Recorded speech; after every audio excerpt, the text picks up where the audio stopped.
make loud. The indie scene's alive, we're hyping up the crowd. The professor's got the brains, Big Al brings the brawl. They're calling every match, every rise, every fall.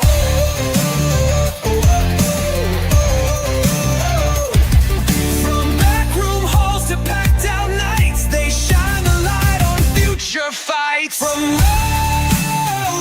the turnbuckle, spotlights burning, feel the rumble. This is wrestling raw and humble.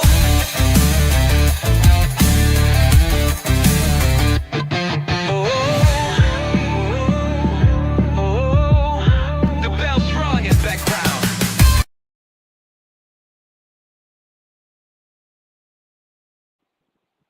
Welcome to Around the Turnbuckle. I'm Big Al. That guy right over there is Professor Keith, as always. And joining us is the Inferno King, Alex FENIX. How are you, brother? I'm doing wonderful this nice Sunday night. We are too, as well. We already have a comment on here. Do you know that person? That is my girlfriend. Fire, Oh, there you fire, go. fire, Oh. hearts above. Yep, she's here to support. Love it. It's always Thank nice you, to see Aura. the significant. Thank you for joining us, other Aura. support. And Yeah. we love to see the support. All right, man. Whenever we That's gonna have wind a up. That's wrestler gonna wind up on, being her trump card the next time you go to the fight. whenever we have a wrestler on for the first time, Keith, we always ask them that $1 million question, which is why professional wrestling, dude? Because you had to have fallen in love with it somewhere. You don't go into the ring and put your body on the line for our entertainment without having either a screw loose or you love this shit. So why do you love this? Where I did feel that like it's got to be both. Where do you start? Where did that start for you?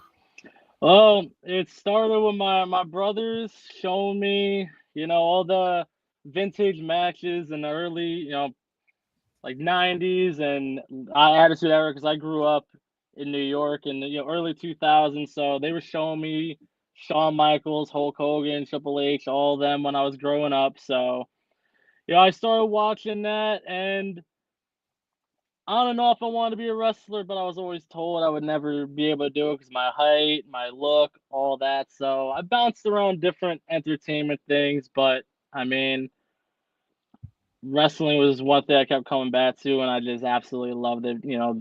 Just everything about it is just amazing. Damn right. Also, every time we get somebody your age on that goes the 90s are vintage, I just die a little inside. Like, I grew up watching, for fuck's sake. I was 10 when Razor Ramon was becoming a thing. Keith, I was thinking the same thing, but I was like, do I say that or don't I? Nah. I'll let Keith say that. No, I'll say it. I think Alex knows. Look, good for you, man, being young, and thank God, even young, you were able to appreciate the history of the business. Because I'll go back and I'll watch stuff with like Luke as I've seen matches. It's like, to me, especially if you're going to be in the business, the best thing you can do is study everything, especially if you're in the ring, because you can pluck something from everybody. And I always say, the further back you go, the more likely you're going to steal something that people today are going to have no fucking clue about, because they're going to be like, nobody does that. Exactly. Yeah, at one point, I started a couple of years ago, but I stopped because it's a very tall order. But I was going back watching all the old school WCW pay-per-views, the original Starrcade, the first, I watched the first 6 or 7, and I was going through every pay-per-view from WCW to WWE. And I mean, obviously it's a lot different now how wrestling is, because back then, you had like the giants of the industry, and, right. Wrestling was looked at a lot differently back then, but it's still so interesting to watch how it was then. And it's still similar to this day. And there is just so much you can learn, just the most subtle things, especially about working crowds. The psychology stays the same for the most part. So then eventually, man, you decided to get in the ring at some point, right? Like, so how did that start for you? Where did you seek training? And how'd that go? So I said I'm from New York, but I moved to basically East Stroudsburg, Pennsylvania, around 2005, and I grew up and all I used to see on TV, Channel 13 for here, you would always randomly see WXWC4. I think it was every, I want to say Saturday or Sunday, I would see them. The Wild And Samoans. yep. And there was one, I was about 17 years old. I did stupidly at the time, I did backyard wrestling. But in that time, like I was just, with friends from high school. I actually got to meet Shad Gaspard from Crime Time. Mhm. R.I.P. Shad. Yeah, died a I know hero. about the money. Yeah. Yeah, I met him through my father because he worked with Shad's, I think his stepmother. Okay. So I got a chance meeting with him. Had a long conversation with him. It was a very, just he told me so much stuff, and I told him that I was looking at, I see WXWC4 on every weekend, and I told him what training school it was through there. I was like, it's the Wild Samoans, and he was like, you need to do it. He's like, that's a great school to start off in. And he's like, you look like you want to be here. You look like this is your passion. He's like, get off your ass and go start training. 17-year-old me. He's like, get in there. Yeah. So I went right to the Wild Samoans, and I was there for around, I want to say about 3-4 months, and then um I fell out a little bit for about a month or two. I got back, and within 2 weeks of me getting back into wrestling, I snapped my ankle in gym class. Oh God. Really? Yep. Oh. So that put my wrestling career on hold for about a year and a half, just recovery, and then I was 215 and went up to 320 pounds. So it was quite a big fall off for me there. Well, I mean, you snap your ankle, you're immobile. You're probably feeling sorry for yourself, feeling bad about the situation.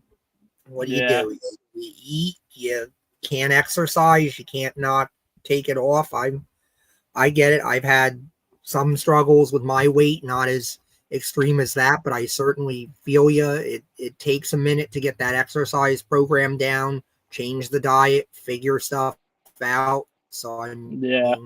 but I'm right there with you. I'm living proof of like get those habits, and when you do that stuff, as hard as it is, and you stick to it, you're going to see the results, and you're going to feel a hell of a lot better for doing it.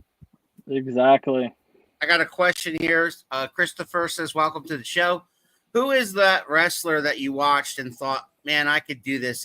He's asking for inspirations? Really made you get the interest in wrestling? Who are some of those names that you kind of idolized in the beginning? Well, I mean, there's one person who I take a lot of inspiration from. He was my all-time favorite. Well, it was 1 and 2, but if you could see the goofy hair, you might be able to kind of guess who it is. But I mean, growing up, I absolutely loved Chris Jericho. Chris Jericho, Shawn Michaels. I mean, they were both my favorite. I mean, Shawn Michaels is kind of a, almost, like 50-50 gonna get someone saying Shawn Michaels, and Jericho's up there too. But Sure.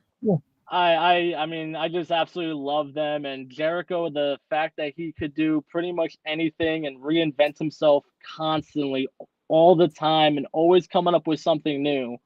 It was just always interesting to watch him. The patron Love saints of the WCW undersized Jericho. guy. Exactly. I did. Yeah. Like WCW yeah. Jericho. That was my favorite Jericho. I mean, when he came to WWE with the promo with The Rock, everybody remembers that. And he had some great matches with The Rock, and he had some great matches with Stone Cold and Shawn Michaels at WrestleMania. But like my favorite version of Jericho was WCW Jericho, when it was like the cruiserweight division. And it was like him and like Juventud Guerrera and Rey Mysterio and Dean Malenko. And these are names you probably may or may not know, but I would go back and watch that stuff, Alex, because that's some good stuff. The cruiserweight division, that existed back in WCW when WCW was, starting to bubble in the mid '90s. Yeah, and absolutely starving Chris Jericho that they would not give anything to, and just a textbook example of if they won't push you, if they won't come to you, but they'll put a microphone in your hand and they'll give you some television time. Motherfucker, take it. Get over. Get yourself over. Yeah. Force them to take you seriously. Force them to have to push you and not be able to ignore you. Yeah, that's why I absolutely love Jericho. Like I need to go back and watch more of the cruiserweight, division back in WCW. That's something I didn't watch as much because I was always a bigger guy, but I mean it's so good to watch for anybody. That's like Jericho 25 years ago.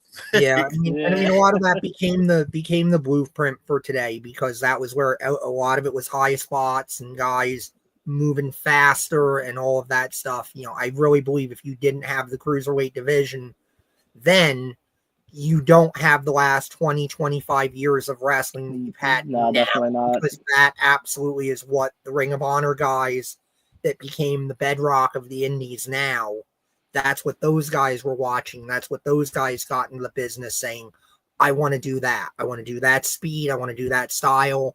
I want to bring some Japan into it and hit hard. And, there's a lot to like and respect about that, but also we're seeing a lot of the downsides of that too, with guys having shorter careers and bodies kind of saying like, we weren't built to do this. What are you doing to us? That was a great question, Chris. Thank you. So you get to the Wild Samoans, you break your ankle, you get back into the ring eventually. So now, fast forward to now, what's been happening with you over the past like 2 or 3 years now? So I actually got back into wrestling roughly, I want to say, because I was always training either at the Wild Samoans. I had to stop in Sanctuary for a little bit. But once 2022 hit, I was 340. I focused on my health, my just general mental, like my mental health, general health, all that stuff. Trying to get everything right. And roughly around 2023, I kind of got into that like, all right, I'm in the best shape of my life. I had a couple hardships. I lost my mother in the beginning of the year, and that yeah, thank you. It's all good. I lost her, and that was kind of it put a big hold on a lot of wrestling up until probably I want to say the middle of 2023, and then all of a sudden it just clicked. I was in much better shape. It clicked like, okay, I got to get over that. So wrestling sort of became like an escape from dealing with a lot of the issues I was having pop up from that. Totally relate.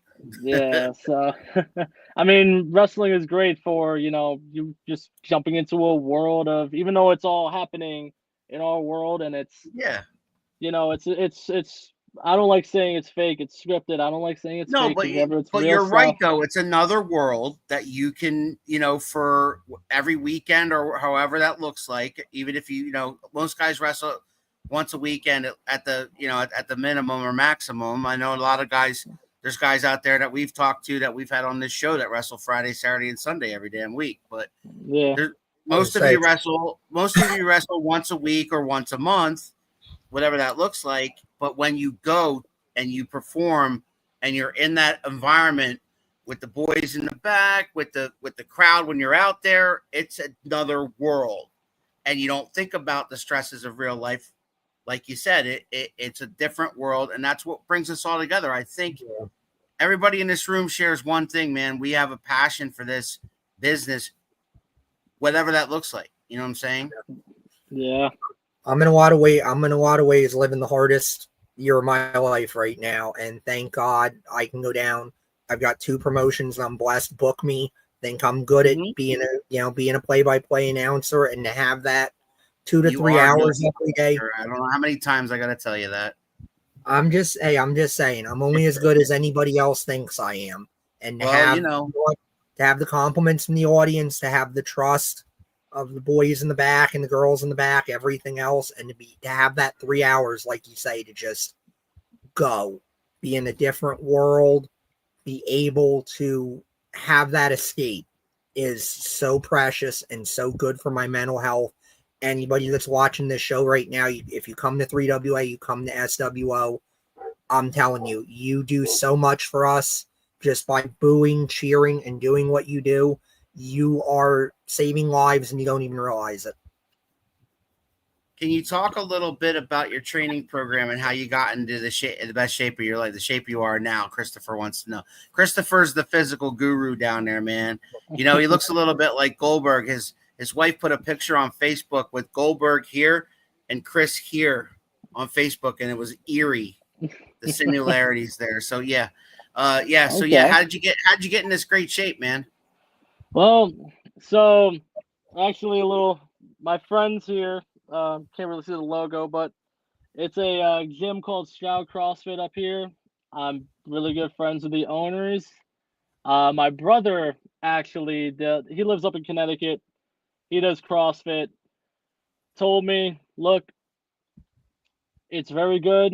It obviously it's good, but it's a lot of cardio. It's a lot of lifting, and I know CrossFit has kind of a weird stigma where some people think it's just people flailing like, weights up and down, super high weight, and it's a lot of injuries. But the gym that I go to, the owners of it are, two wonderful people. There's none of that crazy like viral CrossFit workout stuff you see there. It's all legitimate stuff. And I worked with with Brian, one of the owners, and he helped me. He wasn't the first person I worked with. I actually was at a boxing gym before, and that's how I actually met Miguel Del Barrio. We'll talk about him in a minute. Yeah. Yes, even though me and him are not on good terms right now, the way he's been doing at the Frontier shows. So we'll talk about him in a yeah. Sorry, it hurts a little bit, but I was at that last Frontier show. I think I know what you're talking about. Exactly. We'll get into that, but you see, I didn't like that gym, so as I said, I went right to the CrossFit gym. I worked with Brian for I want to say six months or so, and he helped me, personal training. I think I was going 2-3 times a week. He helped me work on my diet and everything, and he was a good trainer for me because I'm a tough love sort of person. You can sit there and you can be like, you got this, man. Good job. You got this. Good job. But I'm like, okay, now I just feel like you're just trying to just make me feel good. Like, if I'm tired of my workout and I can't get that last rep, I'd rather my trainer say, what are you doing? Like, you got one more rep. Stop being lazy. Get it done. And then it's over. Like, push yourself through that last rep. Do not sit there and give up at the last second. And I mean, me and him have a good relationship where he was a little tougher on me than other people, but I worked with them, and then I started dieting, my own diet plan. I worked with my mother, who was a personal trainer. My brother, as I said, he got me into CrossFit. He's a doctor, and he also does a lot of nutrition. So I had a really good supporting team around me that all kind of pushed me in the right direction. That's awesome. The wrestling world is amazing.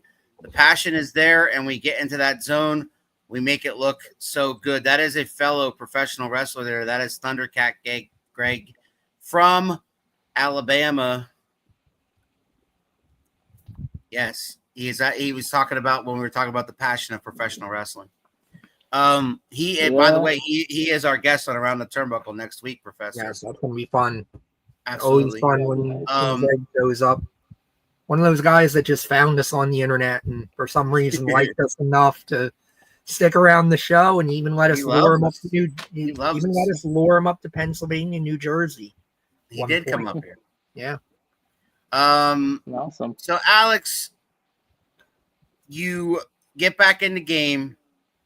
Tell us, before we start talking about Frontier and Miguel, tell us, who the hell is Alex FENIX? Who is that guy? Because that guy came out of you somewhere. So tell us about him. You see, Alex FENIX he's kind of the person that I've always kind of restrained myself from being, because I've always been a very confident, cocky dude.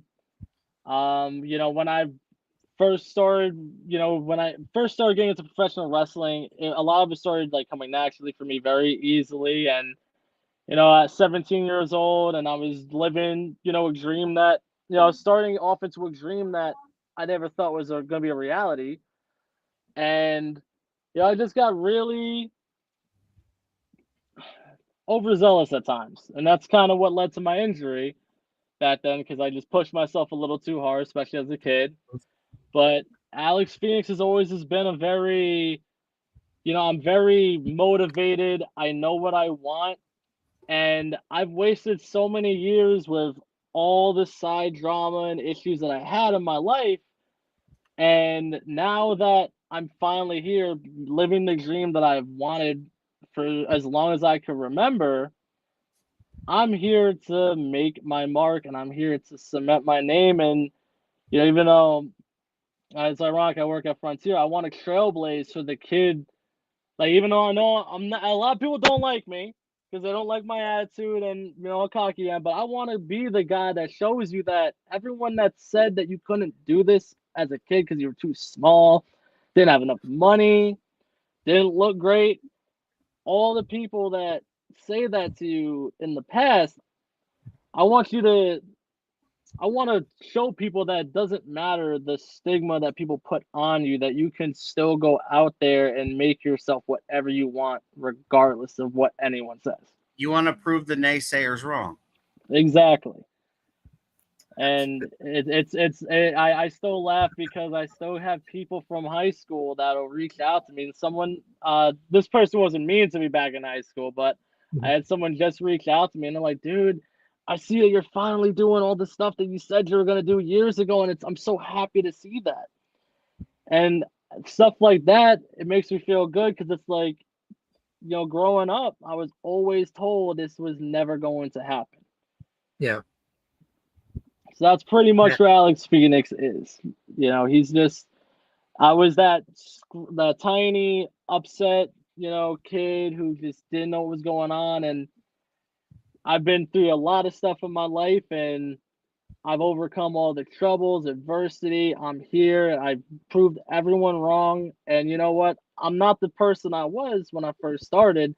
And that's where I like to say, like, my name's Alex Phoenix, because just like a phoenix, I rose up from that old, the fallen ashes of my previous self, and now I'm the Alex Phoenix that you have here before you today. Correct me if I'm wrong. Hang on just 1 second. I just want to offer something. And you realize, after saying all of that, when it's time to switch gears, and Alex Phoenix, because it's gonna happen. It always happens to the best heels. The fans are gonna flip you babyface, or there's gonna be a promoter that's gonna come to you and go, I see you a different way. You realize you just cut the promo, and you just told everybody the fuel and what you can use in your story to facilitate that switch. You realize that, right? Yeah.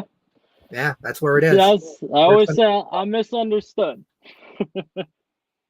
Right. So, I mean, that can also be used now for what you're doing now, but that is your script flip when you need that. Is it can be turned just slightly the other way, and that's the beauty of the psychology of what we do, is that you can be one thing, you can still be that thing.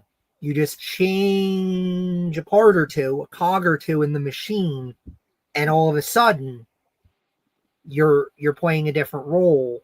You're still that same character. You still have, but you can also then switch back. Like that's the beauty. If somebody really gets that and really gets the ability to do that, that is. So this guy here, Alex, is a over 20-year veteran in the professional wrestling. His name is the Roadblock Chad McCoy. He says, damn, I like the kid's attitude. That's a compliment. That's a hell of a compliment. Thank you so much. We do not get Roadblock commenting very much. He and the computer are not friends. So for him to make friends with the computer enough to make a comment, that's definitely high praise. I appreciate it so much. correct me if I'm wrong, Alex, but about a year ago, you got yourself involved with Frontier Pro Wrestling at the Yep. last comp. What would you call it? Colossal Con. Colossal Con, which the new one's about to come up this year soon. But this was August or last September, I year. think. So tell us about your introduction to Frontier and tell us about Miguel Del Barrio. So I'm gonna save all the current stuff between me and Miguel. I'm gonna give him his praise because he did do a lot for me before he decided to, I guess, choose Tico's side. But we'll go on that shortly. But when I went back to Miguel last year, I want to say, I think it was when he started up in the summer. I can't exactly remember when I went back to him, but we just went on break because, you know, we don't have a training center. It's all done outdoor. We got, you know, during the summertime, all this hot weather you've been seeing, we've been out there grinding. So we were working, and the Colossal Con show was coming up, and he told us at the time it was me, Tico Rivera, and Mac Blakely, and he told us, if you guys keep putting in the work, you guys will, you know, there's a place for you guys in Frontier. And we all worked our asses off that summer. And time Colossal Con came around, you know, that the Rumble that happens every single Colossal Con, I mean, it's an easy way to get new faces introduced. You know, it's a very easy way. And, you know, it's a chaotic mess. So in front of like 600, 700, 800 people, you know, there's no better way to get your start than just being in a Rumble, because all sorts of anarchy is breaking loose the entire time, you know. So it's not like you're up there in a one-on-one match and you gotta, you know, break yourself in front of all these people, because, you know, obviously the nerves are gonna be, I mean, the nerves are already up there. And, you know, at that time, I mean, that was before anyone even knew anything about Alex Phoenix. So I kind of just went out there and had some fun. And, you know, all I remember is that summer Miguel told me personally, he was like, look, he's like, I know you've been struggling. You know, he knew about my mother passing away. He's like, I know all that you've been through, and you've been wanting this dream for so long. He's like, as long as you keep putting in this work, that you show up, keep coming out, I'm gonna give you your spot. He's like, because you need to finally get out there. He's like, and I'm going to give you your spot. And for that, Miguel's always gonna hold very high praise in my heart. Despite what he's done now, it's still, he's got a lot of praise in my heart, because that man did so much for me. And that's why it hurts me that we have all this discourse going on right now. But yeah, that was pretty much last year leading up to Colossal Con. Right. So then take us through the last year and what you've been going through from last summer to this summer. So after Colossal Con, we went on our little break that we do typically. And pretty much once March rolled around, maybe even February, end of February, we got right back to work. I mean, as soon as we were able to, we got back to work. After Colossal Con, I was dealing with a lot of stuff. My father actually would go on to get sick in between that and my first Frontier show, and he actually passed away too back in April. Oh my God, I'm so sorry. It's all good. I mean, it was just tough, you know, tough battle after battle. But you know, he once my father passed away, this was gearing up towards my official debut for Frontier. You know, the first as the Alex Phoenix you know now.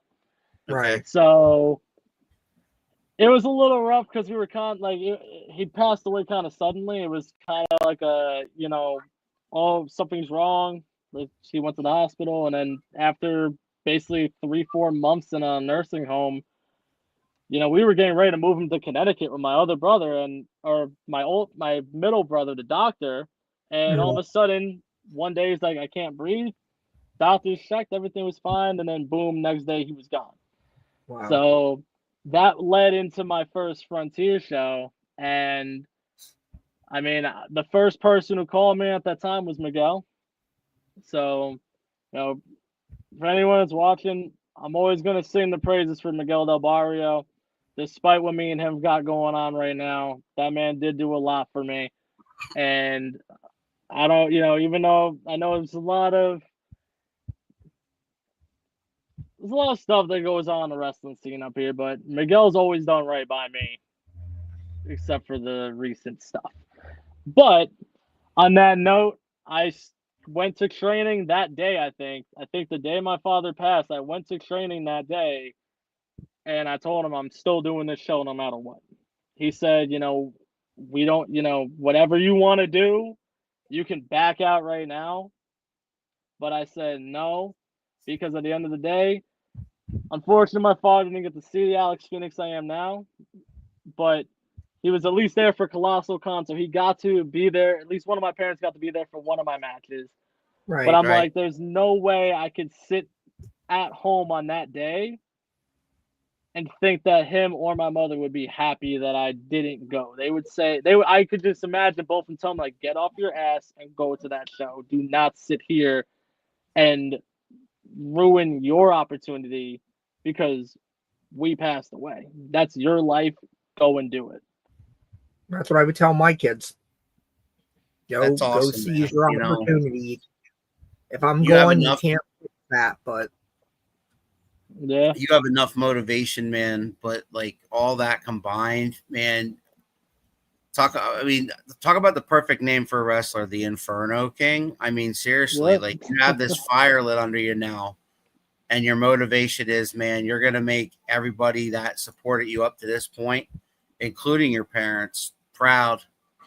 And I can't wait to see what you do. We've gotten to know Miguel pretty well, yep. and so we're gonna keep tabs on it. Professor did get to go to that last show. I wanted to be there too. I wanted to check it out myself too, and I will check out a future Frontier show. But I mean, a we're lot killing of it right now. talented people there. I saw a lot of talented people on that show that keep rising and you moving get- forward past the pain towards your success. I'm proud to know you. Whoever unlocked now is. Thank you. They said they're proud to know me. I don't know who that is, but I mean, I'm thank sure you. they will let us know Supported. because like people have different names Yeah, on like YouTube and things like Oh, that, and yeah. they were commenting on YouTube, Yeah. so they're watching us on YouTube. Whoever made that comment, but thank you for Yeah. that. So let's talk about the rivalry, man. The elephant in the room, like you and Miguel. All right, you sung his praises. Now I want to hear Alex Phoenix's opinion of Miguel Del Barrio and what you guys have been going through lately. I'm really upset that we got to keep bringing this back, but my first show back in, what was it? Was it April? No, it was the May show. I was busy at that time. A lot of stuff going on. Right, you know the whole story. Yeah. Right. But me and Tico were supposed to be a tag team to start. We were supposed to be partners, supposed to be friends, and I just had a lot going on, a lot on my plate, and I told Tico, I don't know if you guys saw any of the Frontier promos at the time, but we were at the Gamers Edge, getting ready for that first show of the year, and I told Tico, like, dude, this show is everything to me. So stay out of my way, because I want to take full advantage of this opportunity before me. And Sure. me and Tico, we started brawling in the Gamer's Edge. Miguel came out, separated us. He got caught in the crossfire. and that's kind of what led to our triple threat at that first show. He kind of got brought into the drama because he was in the wrong place at the wrong time. And well, that whole match, I was just kind of pissed off, to be honest. I mean, anyone that's watched it, that's watching the show right now, or if anyone wants to check it out, Frontier's YouTube page, you can watch. I wanted Tico. Miguel got in my way. And even though me and Miguel, we got our own things going on right now, because Tico is really my main priority. Miguel is going to be dealt with at a later time. But he just got in the way once again at that show, and that's what led to me hitting him in the back and ultimately pinning him on his back. Right. So, I mean, it was just kind of he should have stayed out of my way and let me and Tico do what we got to do. And, I mean, obviously that led into our last show, and I'm a little upset about what happened at the last show. I mean, Professor, you were there. I was there. And I hope you're a professor of medicine, because then you could have seen that the hits that he did upon my back with that belt were pretty dangerous. I mean, one of those hits hit me in the back of the head too, and that could have been severely career threatening, in my opinion, if he, Yeah, I don't possess any medical training. I know some people that do, and I mean, I do have common sense. I mean, belt shots obviously are dangerous, especially to the back of the head. Let's face it, we know Miguel. I do believe Miguel has never shown me anything but being a man of good intention, but let's also face it, he's got that Latin temper too. And when he feels he's been crossed, and that's what I think is so unfortunate here. As I hear this play out, as I hear your side of it, I haven't heard Miguel's side of this particular issue, but as Al said, we've known Miguel for quite a little while now, and this really sounds to me like there's a misunderstanding here. There's a series of misunderstandings. You feel like you should have stayed out of your business. I'm sure Miguel feels like the right thing to do is to try to get in there and get you and Tico back on the same page, and it didn't work. And I understand why everybody is upset. I understand everybody's got, to me, some legit reasons to be upset, but it's unfortunate because it sounds like instead of being able to talk this out, we're going to wind up having to fight it out. Yeah, and I mean, whatever may come of this is what may come. I don't know what the future holds, but I mean, I got a lot of stuff going on anyway, so I'm just trying to deal with my Tico business. Obviously, he beat me in that lumberjack match, and that was, to me, it was a little. It just. I'm gonna talk more about it at a later time. So anyone that's been following the Frontier stuff, you'll see what's going to happen from that. But let's just say I have some words that my agent said I should not talk about until I am ready for the right moment. Fair enough. Because that, to me, I'm a little upset about that whole thing. But I mean, at the end of the day, I always tell everyone, this is the rise of Alex Phoenix. This is the summer of Phoenix, you could say. Let's take a popular saying everyone likes to do in the wrestling world. But the rise of Alex Phoenix is not going to just fizzle out because of that one loss. I'm going to keep on rising like I have in the past. And, I mean, I'm going to be at all future Frontier shows. I got 5XW, 570X Wrestling. I got their inaugural show coming up, and there's a few other things that are in the works right now. So, everything's on the up and up. I got a bunch of places people might be seeing me at, and, I'm always looking for my next opportunity, as I say every single time I have a space to talk.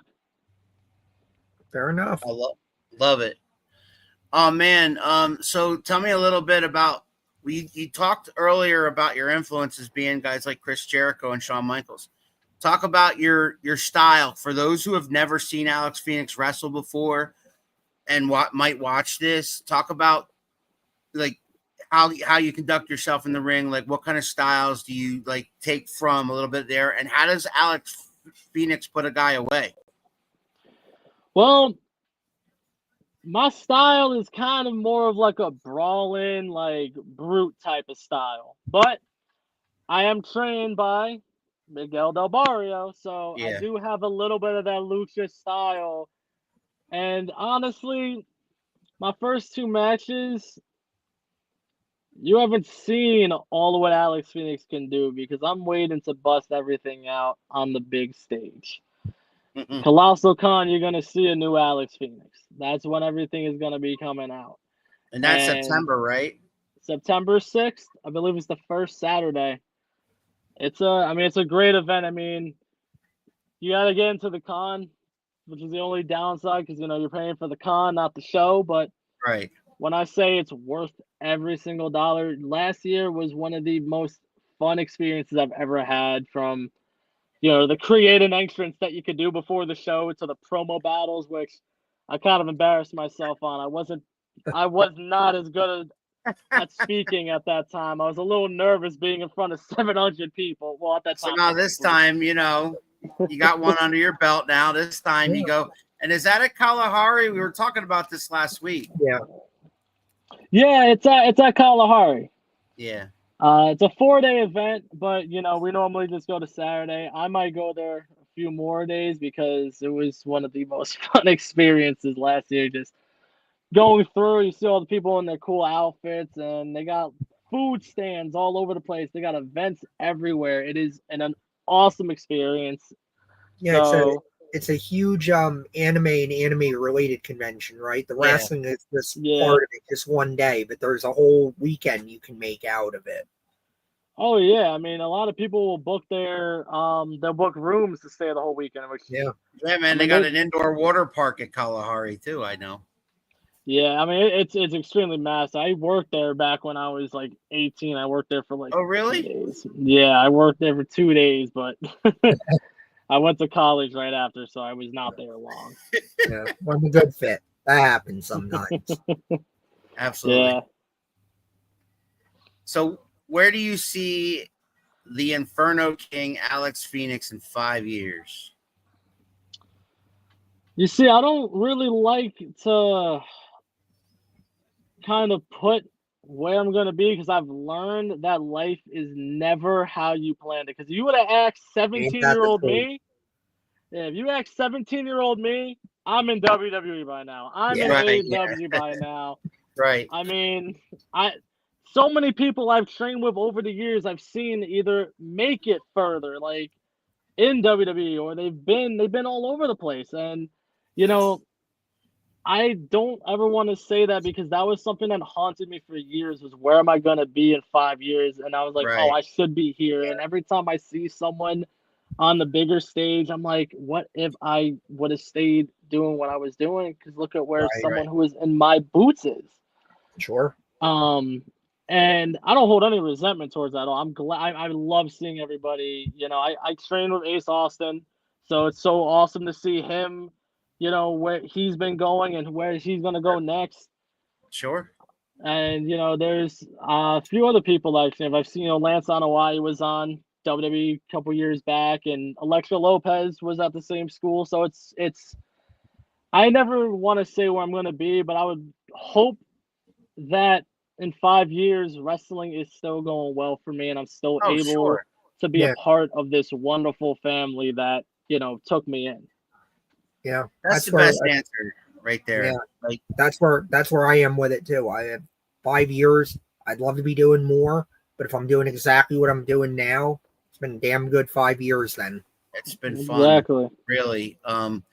Is there that match that you had that you said, this is why I do this? Interesting question. I'm only 2 men. Well, technically 3 if you consider the Rumble. But as like the real Alex FENIX, the FENIX I have turned into now, honestly, the match I just had was my match. That's like, this is why I do this. Because Professor, I know you were there. That match was utterly chaos. Even though I took the loss, and I'm still pissed off that Tico got that win because it was not fair. Because I'm not gonna keep bringing up Miguel, but That was that was earlier still this an right? entertaining That match. was like earlier this month, right? Yeah, Yep, that about a was week ago. Yeah, a week ago yeah, now. Last last Saturday. weekend. Saturday. Yep.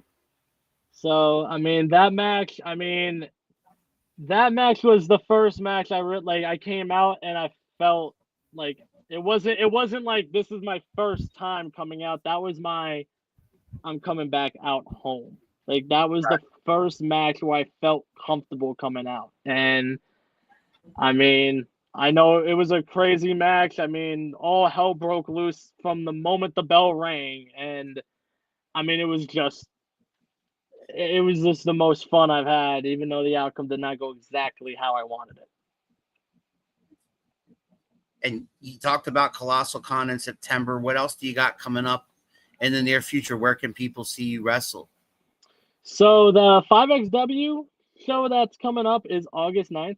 That's going to be at the Country Club Brewery across I believe it's across the street from where Music Fest takes place in Bethlehem. Okay. So that's going to be a parking Yeah, lot. I think that is show. actually been up that way before for a different show. Yeah, last time I was at Music Fest, I actually didn't go to Music Fest back when I trained with the Wild Samoans, but I think they stopped doing the Music Fest shows the year before, or the year I came to start wrestling, because they used to have their own show there. Yeah. Of course, So you're locked, right? Huh? You're locked, right? I'm finally ready. I'm ready to do this. Let's go. Music Fest show. We stopped doing those last year. Damn. Yeah, well, at the time, I was still new, so I didn't even know what the Music Fest was. I didn't even know. I've lived in PA for, since 2005. I never heard true. Music Yeah, Fest you're not a until then. native. That's right. I take for Yeah. granted. I've grown up in the Lehigh Valley all my life, so. Yeah, I only found out this year that Music Fest gets over like 1 million people each year. So I Yeah. was It's like, crazy. oh, that's It's going to be crazy. awesome. They get all kinds of classic bands. Yep. They get all kinds. There's something for everybody. There's country, there's rock and roll, there's classic rock, there's new stuff. Like, it's a crazy time in the Lehigh Valley, and it's great for business for any business, because even in my line of work, stores are busy, and the more stores are busy, the better things go. But I tell you, Music Fest, like you said, 1 million people come into this our little neck of the woods here. I'm only 20 minutes away from where Music Fest takes place. Oh, so okay. So Bethlehem / Allentown, that whole area, man, is flooded with people. It's crazy. Mm-hmm.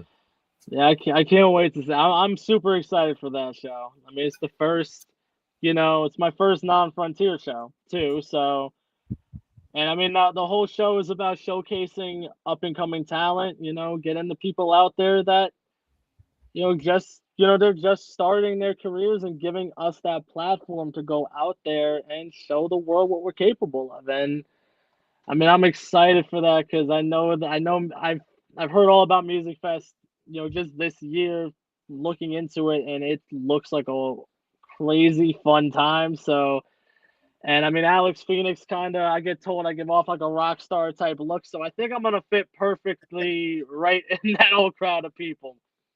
This is true. That will work, man.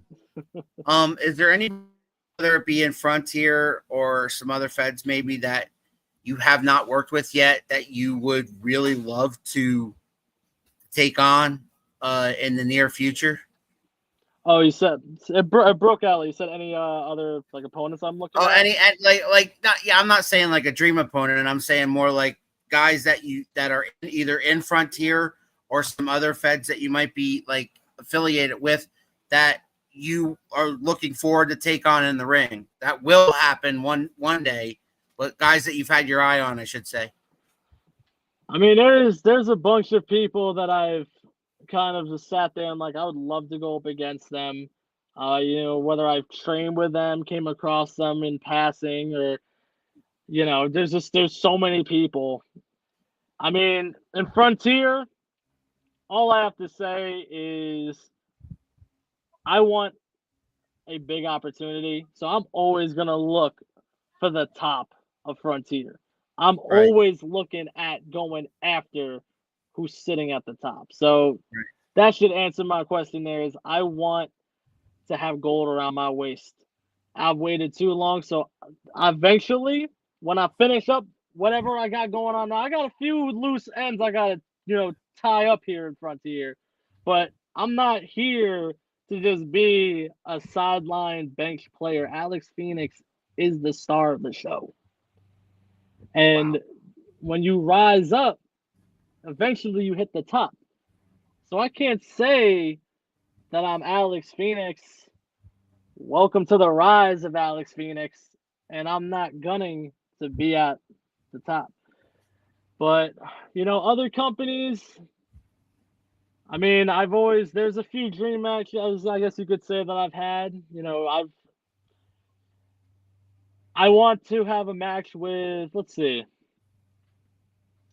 Well, going back to Colossal Con of last year, everyone was we ganged up on Stunt Cat in the ring, and then Ricky Cleater came out, gave me a boot to the face. So Oh, that dude, I don't like Ricky Cleater. I don't know if that dude's still around. I haven't seen him in a while, but that's one guy I would look at. But there's obviously Miguel is obviously one that I want to tie up that loose end. Yeah. yep. But I mean, I want to work with pretty much as many people as I can. So I Right. don't really have anyone in particular I really want to single out, because I just want to work with a lot of people, because I mean, being around the wrestling scene for so long, I've met so many, and they're just all spread out all across this entire territory. So it's like I'll just be pretty much naming just random names that I had at this point. But there's so many people, and I just want to prove myself to everybody. Good Yeah, luck fair on your enough. future, brother. Keep grinding. Your time hopefully will come. Love the show. You have the motivation. Keep working. Thanks, Chris. Thank you. Thank you so much. The mayor of this show. He is. Alex, is there anything that we have not talked about in this last hour that you would like to talk about, or anything that we missed? I mean, I could talk about myself for quite a long time. Yeah, and you guys have been asking a lot of good questions, and I would love to be on this show again sometime. Oh, After yeah. I get some Well, more, listen, reps in. it's funny Yeah. that you mentioned that, because what we normally do is we check up on you every now and again, whether that be in 6 months, whether that be in a year, but we love to have guys that we've had on before back so we can see where you're at. Yeah. And a Plus, lot of times tend I like be a to little more go back and comfortable, watch more this confident. interview. I like to go back and watch this interview right before we do that and see the answer to those questions that I asked you then, and be like, number one, I don't want to ask the same questions twice. Yeah. It's more of a catch up, like how you doing, how are things going, like that kind of thing. But I do like to see if the passion's still there, if you've had some moments now, maybe you've had some, stories, because you're still, even though you started way back when with the Wild Samoans, this is kind of a refresher in the last couple of years. 23 and 24 has kind of been like Alex Phoenix has arrived. Hmm. 6 months from now or a year from now, I'd love to see where you're at. So yeah, man, we'd love to have you back on for a part 2. Hell yeah. Yeah, and trust me, as I don't know what the future may hold, but the way things are going right now, I do not plan on stopping anytime soon. I love this. I love this. Industry. I love everything that goes into it. Is there a lot of stuff that happens behind the scenes that's not great? Yeah, of course, but Yeah. I like to always keep myself away from all that stuff, and Yeah. I get along with everybody, and I just want to just keep putting myself out there, meeting new people, building connections, and I just want everyone to kind of view me as just that guy that puts in that work, will show up, and make sure that everything goes well. And I just want to be a reliable guy and just keep pushing myself forward and showing everyone exactly what I'm here for. Like How can Miguel and I people talked about the last time he was here. We are not going to let the carnies and the grifters ruin this business for everybody else. Right. Mhm. We're gonna do it. How can people get in touch with you if they want to book you? So I'm gonna make an email at some point soon. I should do that, just to be a little smart. Yeah, real good idea. I do have 2 Facebook pages. There was confusion last week. My bad on that. I shouldn't have reached out to you guys on my personal. It's all good. Fine. We corrected it. But you can reach out to me on Facebook at Alex Phoenix. Just the other thing I have right now is Instagram, and that is it should be I think it's _Alex_Phoenix. I believe I just changed it, so if I'm wrong, I'm sorry, but that was the only way I could get Alex Phoenix into my name, by the way, because for some reason I guess there's a bunch of other Alex Phoenixes, which I'm gonna have to find and beat all them up, but Yeah. stealing my name. But yeah, no, I mean right now Instagram and Facebook, messages are open, but I will be making a email on the side just to see what happens. Maybe put it in my bio, and maybe I'll get some messages on there. There it is, Professor. We're winding down. You got any final words for the Inferno King? Yeah, I mean, thank you for doing this, obviously. Your answers were impressive. 2 guys that have obviously been there and traveled the world and done it that I think touched on two things we talked about.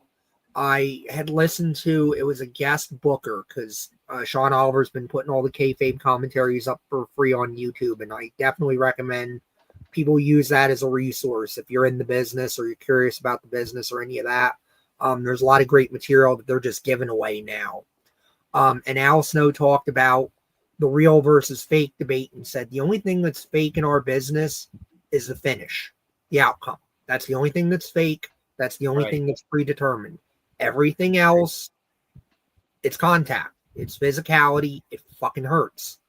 And you can say, watch the right or anything you want or watch the clothesline, but you're still going to have to take it.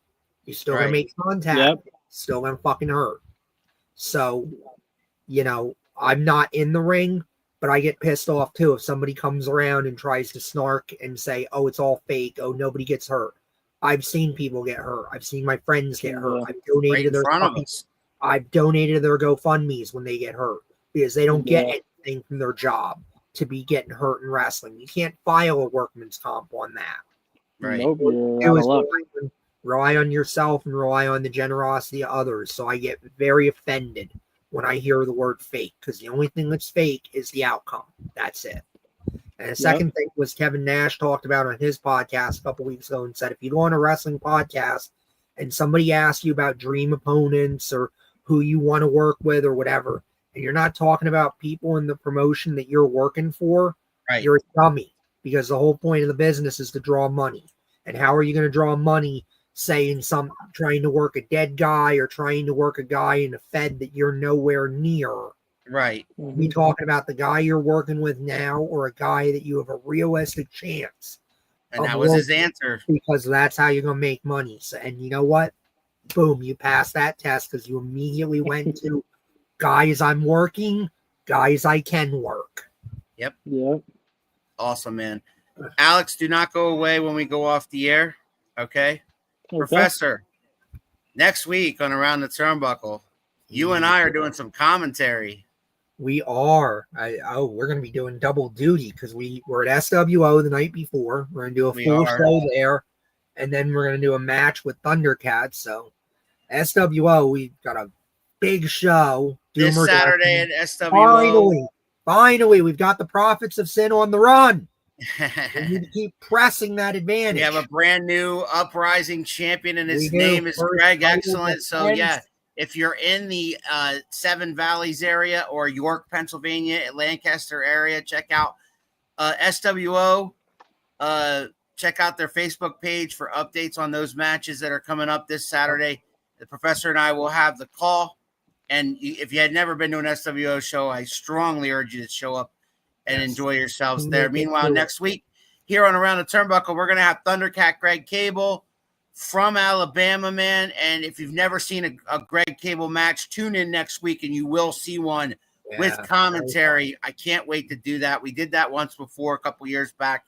It was a blast. So Greg Thundercat, big supporter of our show, will be here next week. As for Alex FENIX, as he said before, you can reach him on Facebook and Instagram, and he will get that booking email going pretty soon. I'm pretty sure. Yeah. And you can follow him. You can also check out Frontier Pro Wrestling's YouTube page to see some of his matches in action. And also on Facebook. Absolutely. You can follow the page. Yes. So I want to thank everybody that tuned in today and was commentating. I'm so excited about next week. Everybody that was commenting, Chris, Aura, it was nice to see you show some support there. That was cool. And everybody that always supports us. If you like our videos, please like them, subscribe, share, all that cool stuff. Get the word out. If you're a wrestler or a referee or a manager or a ring announcer or a promoter, come see us because we'd love to get your story out there one way or another, like we did Mr. FENIX today. And we will have Mr. FENIX back 6 months, a year. We'll find out. Yeah. Either way, for the professor and the Inferno King, Alex FENIX, I am Big Al. This was Around the Turnbuckle. We'll see you guys next time. You think you know me? Oh, yeah. If you smile.